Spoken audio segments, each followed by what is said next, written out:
is asking for. He wanted the National Guard, and what does that mean? I think to the mayor, yes, I think it's a perception. I'm certainly not questioning that. I think the mayor said, I request the National Guard. Whew, I'm out. This is great.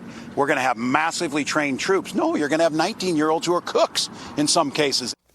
I mean, that statement still comes back to haunt him, and it will be a key part of this campaign.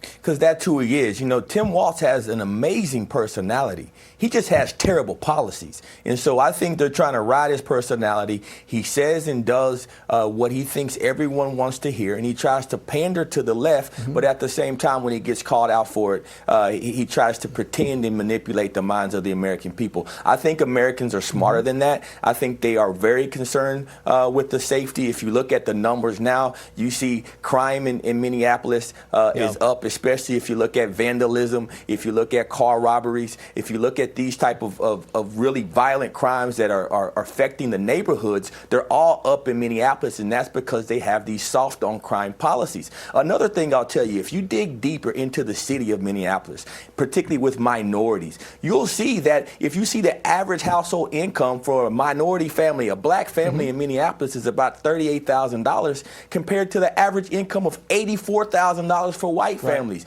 You have the biggest disparity between black families and white families in the nation. We do not need to turn America into Minnesota.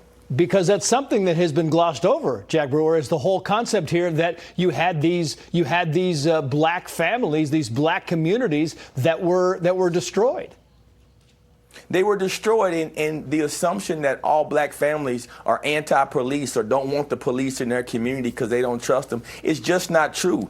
Black communities want to be safe. People want safety in their communities. They want you to put more resources into law enforcement, not taking resources out. And that's what Tim Walz represents. That's what Kamala Harris represents. And it's very scary to think that the man who oversaw one of the worst riots in our nation, one of the worst times in America, modern American history, is now on the ticket to be vice president of this country. That should be a call to action for everyone across this nation.